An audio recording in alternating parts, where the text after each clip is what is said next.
Want to make your Honda faster? Here's how. Making sure there's no black bears out here right now, because this is my first time out here and I don't know what to expect, but we got a nice little spot, quiet. Let's get right into it. Today's video, I'm going to tell you how to make your Honda Civic SI quicker. One of the most popular modifications you can do to your Honda or any car is an intake system. You can either get a short ram or you can have a cold air intake. Either way you go, they're both a very good mod that will improve the performance on your car, especially when you go tuned. And some benefits of the intake system: you're going to have better throttle response, you're going to have some cases better MPGs, and you're going to have better engine tone. And that might not sound like a lot, but it truly is, especially in one of these cars.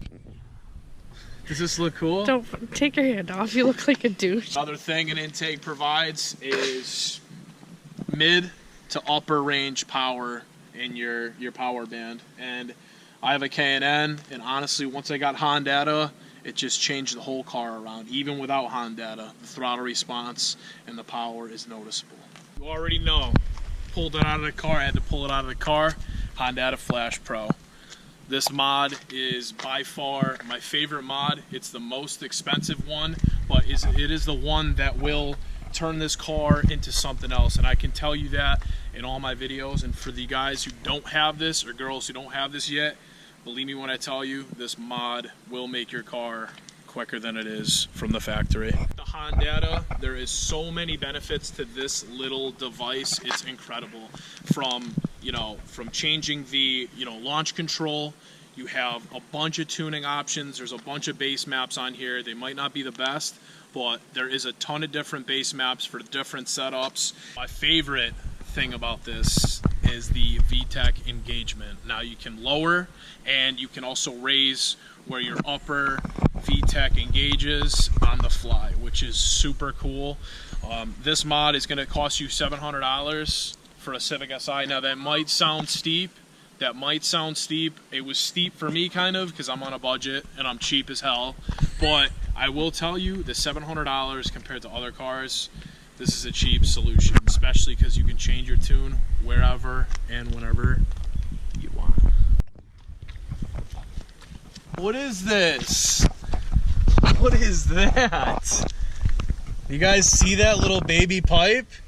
That's because that is a stock exhaust system, and I honestly wish I kept my 2.5-inch catback system from the header back, because going back to stock was kind of a big no-no for me. K-Series cars, you want to have like a 2.5-inch to a 3-inch exhaust. That's what everybody tells me, but honestly, I do make fun of the stock. The only thing I hate about the stock exhaust is it's really quiet and very restricted as well. Prices for exhausts range for this car. They range anywhere from, a decent quality exhaust is like probably $300 up to like $700. So in that price range, you can get yourself a nice catback system that will benefit the car. And let me tell you, I put a 2.5-inch on there, Yonaka Motorsports, and I had the Honda pretty much full bolt-ons, and I do miss the Yonaka. The only reason why I got rid of it is because of the sound comfort. The drone,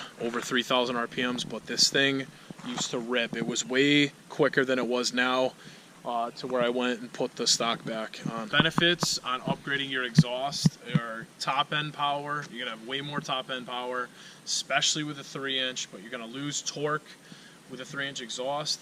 You're going to have less restriction and possibly better MPGs. You guys up close to this faded engine mount, this torque mount right there. So pretty much have a full setup of the Boombas, upper and then 2 lower ones, and they actually improve the acceleration of the car, and they improve like the whole feel of the car as well as the Vtec Engagement. It's crazy. For like $200, they put the torque to the ground. I get a lot of questions, how do you like your Boomba mounts? And I'm going to tell you right now, they're way better than stock, and they will help your launching ability by you know, 100% times better than stock. One of the mods that you can never see on these things because the motor's just jammed in there and this whole windshield and the cowl is covering it is a aftermarket header or your exhaust manifold. You get a decent quality header for, I paid $410 for mine, but they range in price. You can get one for like $300, probably up to $600, which is kind of expensive, but it's going to help you performance-wise. Good brands for headers. I get a lot of questions all the time. Skunk 2 Alpha or Skunk 2 Mega Power. 1320 Racing. You have NVIDIA, K-Tuned, and I think it's PLR or PLM. Those are the ones that I hear about all the time. So if you guys need any header choices, I would go with any of those. But gotta rep Skunk 2 Alpha all day. Definitely an improved mid-range power. I'm talking like, you know, 4K and up, as well as the top end power. So if you want to, you know, open up the car, remove the cat, and, you know, definitely drop a header in there. I think that's pretty much it. I mean, obviously this video is more for like the budget, you know, cheaper people like myself.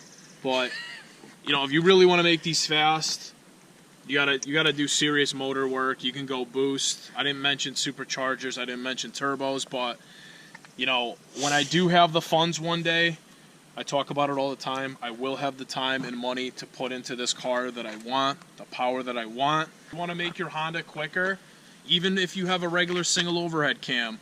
You know, throw some minor bolt-ons on it. I'm sure you can get a tuning solution, and that's pretty much all you need to make your Honda quicker. I mean, these things are pretty incredible. They do very well for the amount of power that they have, even though they are underpowered to pretty much everything new coming out, especially the newer SIs that are turboed and the Type Rs. But you can't go wrong with any generation of Honda. You know, a lot of people hit me up, what should I get? Should I get a 9th gen or an 8th gen? You can't go wrong, even with an EM1 or an Integra or whatever. You can't go wrong with any Honda or Acura because they all have potential, just like any other car. So definitely want to do way more to this car. I have another mod coming soon.